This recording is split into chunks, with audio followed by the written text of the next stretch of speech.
મિત્રો, મારું નામ અજય છે. હું એક નાનકડા ગામનો છું.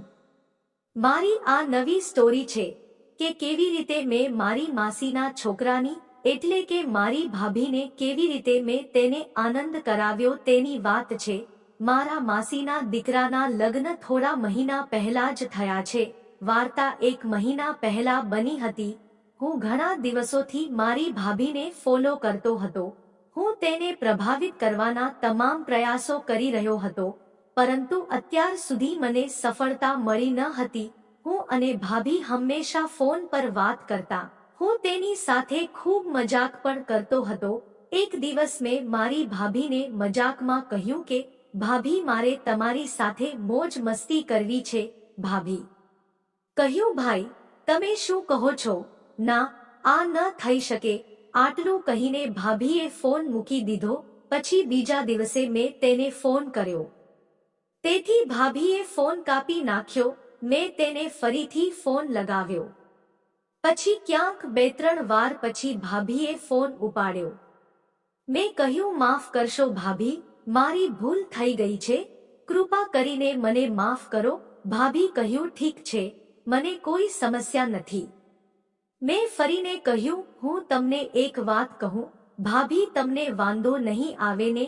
તો ભાભીએ કહ્યું, હા કહો. મેં કહ્યું, ભાભી, તમને જોઈને કોઈનું પણ મન પીગળી જશે, કારણ કે તમે ખૂબ જ સુંદર છો. ભાભી આ સાંભળીને હસ્યા અને બોલ્યા, મારું મન હચમચી જશે. આનો અર્થ શું મને સમજાયું નહીં. મેં કહ્યું, તે છોડો ભાભી, તમને ખરાબ લાગશે. ભાભી કહ્યું, તમે મને કહો, મને ખરાબ નહીં લાગે. મેં કહ્યું, મન ડોલ જાયગાનો અર્થ છે કે કોઈને પણ તમને ગાડી હાંકવાનું મન થશે. ભાભી હસતા હસતા બોલી, મારી ગાડી હાંકવાની કોઈની હિંમત નહીં થાય, તારા ભાઈ સિવાય. તેના મોંમાંથી આવતા કુરફક શબ્દો સાંભળીને મેં મોઢું ખોલ્યું અને હિંમતથી કહ્યું, મારામાં હિંમત છે ભાભી. ભાભીએ કહ્યું, કેટલી હિંમત છે આના પર? મેં કહ્યું, મારામાં હિંમત છે. જો તમે ઈચ્છો તો ટ્રાય કરી શકો છો. ભાભીએ કહ્યું, એ શક્ય નથી કે તું મારી ગાડીને સ્પર્શ કરવાની પણ હિંમત ના કરતો. તો મેં કહ્યું, તમે શરત લગાવી અને જુઓ, જો હું હારીશ તો તું જે કહે તે હું કરી, અને જો તમે હારશો તો હું તમને જે કહું તે તારે કરવું પડશે. થોડીવાર વિચાર્યા પછી ભાભીએ કહ્યું, ઠીક છે. પછી મેં ફોન ડિસ્કનેક્ટ કર્યો. હવે મેં મારી માસી સાથે તેના ફોન પર વાત કરી. પછી માસીએ કહ્યું, હું અને તમારા માસા અને તારો ભાઈ રાજકોટ જઈ રહ્યા છીએ. તમે કાંઈ કામ ના હોય તો અહીં ભાભીનું ધ્યાન રાખવા આવતા રહો. પછી અમે સાથે જઈશું. આ સાંભળીને મારું હૃદય આનંદથી ભરાઈ ગયું. મને તે લોટરી લાગ્યા જેવું હતું. મેં કહ્યું, ઠીક છે. તેઓ બધા ગયા. પછી 2-3 દિવસ પછી હું મારી ભાભીના ઘરે ગયો. ત્યારે તેણે મને બહુ આદર સાથે બેસાડ્યો અને મારા માટે ચા અને ગરમાગરમ નાસ્તો તૈયાર કર્યો. નાસ્તાની થાળી રાખ્યા પછી ભાભીએ કહ્યું, હું હમણાં જ આવું. હું ચા લઈને આવું છું. થોડી વાર પછી ભાભી ચા પણ લાઈને આવી ગયા. હું નાસ્તો કરવા લાગ્યો. તે પછી ભાભી રસોડામાં ગયા અને ખાવાનું વગેરે રાંધવા લાગ્યા. હું ધીમેથી ઊભો થયો અને મુખ્ય દરવાજાને તાળું મારી દીધું. પછી આવીને ભાભી પાસે બેસી ગયો અને ભાભી સાથે વાત કરવા લાગ્યો. ભાભી પણ મારી સાથે હસતી અને વાતો કરતી અને પોતાના કામમાં મગ્ન હતી.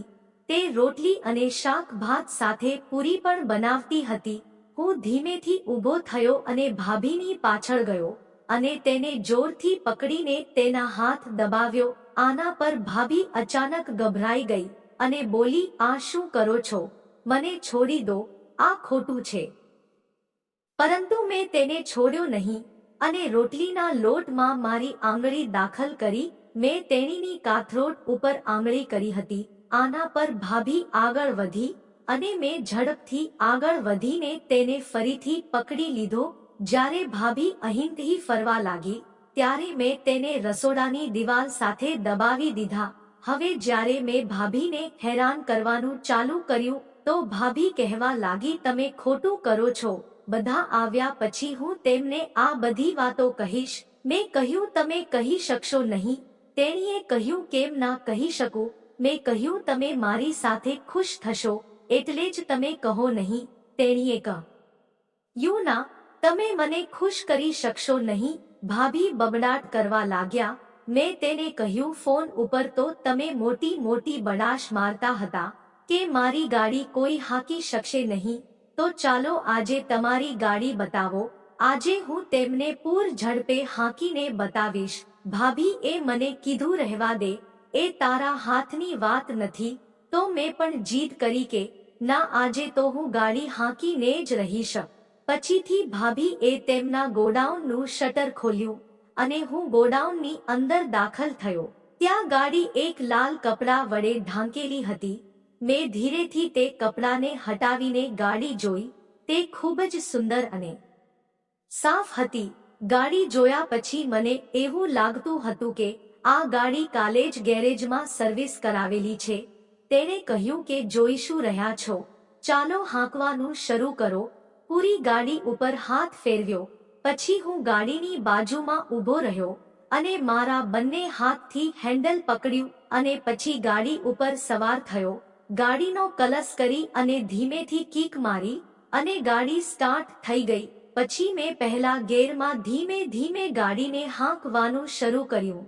થોડીવાર પછી મેં ગાડીનો ગેર બદલ્યો અને બીજા ગિયરમાં નાખી, ત્યારબાદ ત્રીજામાં નાખી અને હવે ચોથા ગિયરમાં નાખી અને ફૂલ સ્પીડમાં ગાડી આગળ વધી રહી હતી. મેં ભાભીને પૂછ્યું, શું ભાભી, તમને આ ઝડપથી ડર તો નથી લાગતો ને? તો તેમણે કહ્યું, ના, બિલકુલ નહીં. આટલી ઝડપી ગાડી હાંકનારો ડ્રાઈવર મને પહેલી જ વાર મળી આવ્યો છે. તમારા ભાઈ ક્યારે પણ આટલી ઝડપથી ગાડી હાંકી શક્યા નથી. તમે ફક્ત ગાડી હાંકવામાં ધ્યાન આપો, ઝડપને ઘટાડશો નહીં. મારા બંને હાથમાં ગાડીનું હેન્ડલ હતું. ગાડી સ્પીડમાં જઈ રહી હતી અને ધુવાડિયાની અંદર એટલે કે સાયલેન્સરની અંદરથી ધુમાડાના ગોટા છૂટી રહ્યા હતા. સાયલેન્સર ગરમ થઈ ગયું હતું. મારી ગાડીની સ્પીડ ત્યારે ઓછી થઈ જ્યારે એક સાથે 3-4 સ્પીડ બ્રેકર રસ્તામાં આવ્યા એટલે મેં ગાડી ધીમી પાડી અને 2-3-4 સ્પીડ બ્રેકર આવતા જ ગાડી બંધ પડી ગઈ. એટલે ભાભીએ કહ્યું કે બસ મોટા, હવે આપણે અહીંયા ગાડીને પોરો આપશું કારણ કે ગાડી ખૂબ ગરમ થઈ ગઈ છે. એમને ઠંડી થવા દેવી પડશે. ત્યાં સુધીમાં તું ઠંડુ પાણી પી લે અને મને પણ આપ. પછી અમે બંને ઠંડુ પાણી પીધું. ગાડીને સાઈડ ઘોડી મારીને ટેકવેલી હતી. ગાડીનો પ્લગ પણ ગરમ થઈ ગયેલો હતો, આથી એની ઉપર પણ થોડું ઠંડુ પાણી રેડ્યું. એક 5 થી 20 મિનિટ ગાડીને ઠંડી કર્યા પછી હવે તે ફરીવાર સવારી માટે તૈયાર હતી. જો મિત્રો આગળનો પ્રવાસ ગાડીએ કઈ રીતે કાપ્યો તે જાણવા માંગતા હો તો વિડીયોને લાઈક અને ચેનલને સબસ્ક્રાઇબ જરૂર કરશો. ફરી મળશું એક નવા વિડીયોમાં. ત્યાં સુધી આવજો.